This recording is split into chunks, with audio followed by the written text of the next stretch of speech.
Selamat bertugas guru-guru baru Al Zaitun, Kang Emil pastikan Jabar kondusif. Gubernur Jawa Barat, Ridwan Kamil atau Kang Emil, memastikan Ponpes Al Zaitun tetap ada. Meski kurikulum dan guru-guru akan diganti baru.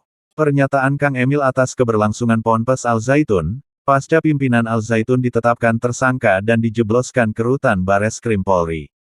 Fisik bangunan tetap ada, siswa-siswa tetap belajar, tapi dengan kurikulum, guru-guru mungkin baru, atau lama tapi sudah dibina yang tupoksi itu ada di Kementerian Agama, kata Kang Emil. Kang Emil mengatakan, tugasnya memastikan kondusivitas Jawa Barat. Melaporkan kepada masyarakat informasi terbaru. Pemerintah memastikan akan tetap membuka Ponpes Al Zaitun Indramayu, Jawa Barat. Namun, segala aktivitas Ponpes tersebut akan diawasi dengan ketat. Hal ini ditegaskan Menteri Agama, Yakut Kholil Koumas. Hak santri untuk belajar tidak akan dihilangkan. Bisa saja itu, pendidikan tetap berjalan, namun mengikuti pendidikan di bawah pengawasan yang ketat oleh pemerintah. Tegas Yakut, di kantor Kemenak, Jakarta Pusat, Jumat tanggal 4 Agustus tahun 2023. Termasuk pengajaran pun akan diawasi secara ketat. Bagaimana cara mengajar, hingga ideologi yang berkembang di lingkungan Al Zaitun. Tidak ada hidden kurikulum dalam Al Zaitun yang mengganggu kehidupan berbangsa, bernegara, dan beragama. Saya kira itu, tegas Yakut. Di sisi lain, jika diminta Yakut akan menyiapkan saksi ahli perkara dugaan penistaan agama tersangka Panji Gumilang. Hanya saja, Yakut enggan berkomentar lebih jauh atas perkara pimpinan Ponpes Al Zaitun itu. Menteri Agama, Yakut didampingi Gubernur Jawa Barat dan Bareskrim Polri, diberi tugas melakukan pendampingan kepada Ponpes Al Zaitun. Hal itu merupakan hasil rapat koordinasi Menko Polhukam, Mahfud MD bersama Menteri Agama, Yakut Kholil Koumas, Mendagri Tito Karnavian dan Gubernur Jawa Barat, Ridwan Kamil, Kamis siang tanggal 3 Agustus tahun 2023.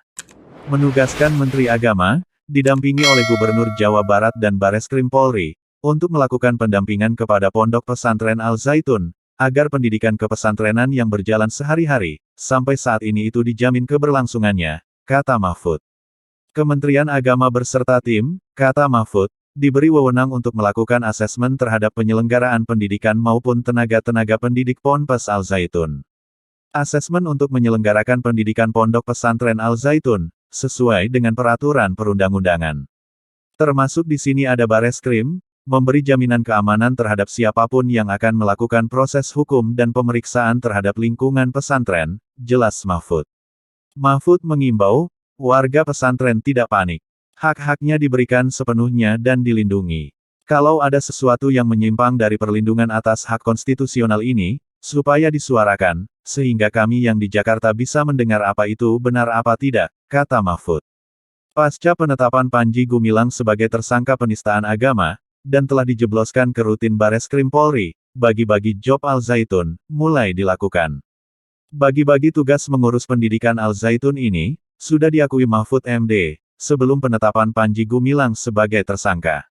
Itu dilakukan sebagai antisipasi. Apalagi pemerintah menjamin hak para santri Ponpes Al Zaitun, dalam mendapatkan pendidikan. Sehingga penyelenggara Ponpes Al Zaitun harus tetap dijaga. Untuk menjaga manajemen atau penyelenggara Al Zaitun, kata Mahfud. Menurut Mahfud, sengaja lembaga pendidikan, Ponpes Al Zaitun tidak ada masalah. Sehingga pemerintah harus dapat menjamin kelangsungan pendidikan di Al Zaitun. Sesuai dengan hak-hak konstitusional para santri dan murid, kata Mahfud. Panji Gumilang resmi sebagai warga baru di rumah tahanan alias Rutan Mabes Polri. Pimpinan Ponpes Al Zaitun itu sudah menyandang status tersangka, dan dilakukan penahanan 20 hari ke depan. Panji Gumilang resmi menjadi warga baru di Rutan Mabes Polri sejak pukul 2 waktu Indonesia Barat, Rabu tanggal 2 Agustus tahun 2023. Panji Gumilang ditetapkan tersangka penistaan agama oleh Bareskrim Polri setelah menjalani pemeriksaan secara maraton, Selasa siang tanggal 1 Agustus tahun 2023.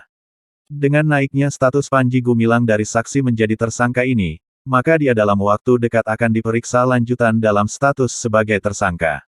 Pasal yang disangkakan penyidik pada tersangka Panji Gumilang adalah Pasal 156 Aku Pidanada atau Pasal 45 Ayat 2 Junto Pasal 28 Ayat 2 UU No 19/2016 tentang ITE dan atau Pasal 14 UU Nomor 1 Tahun 1946 tentang Peraturan Hukum Pidana, ancaman hukumannya 10 tahun penjara.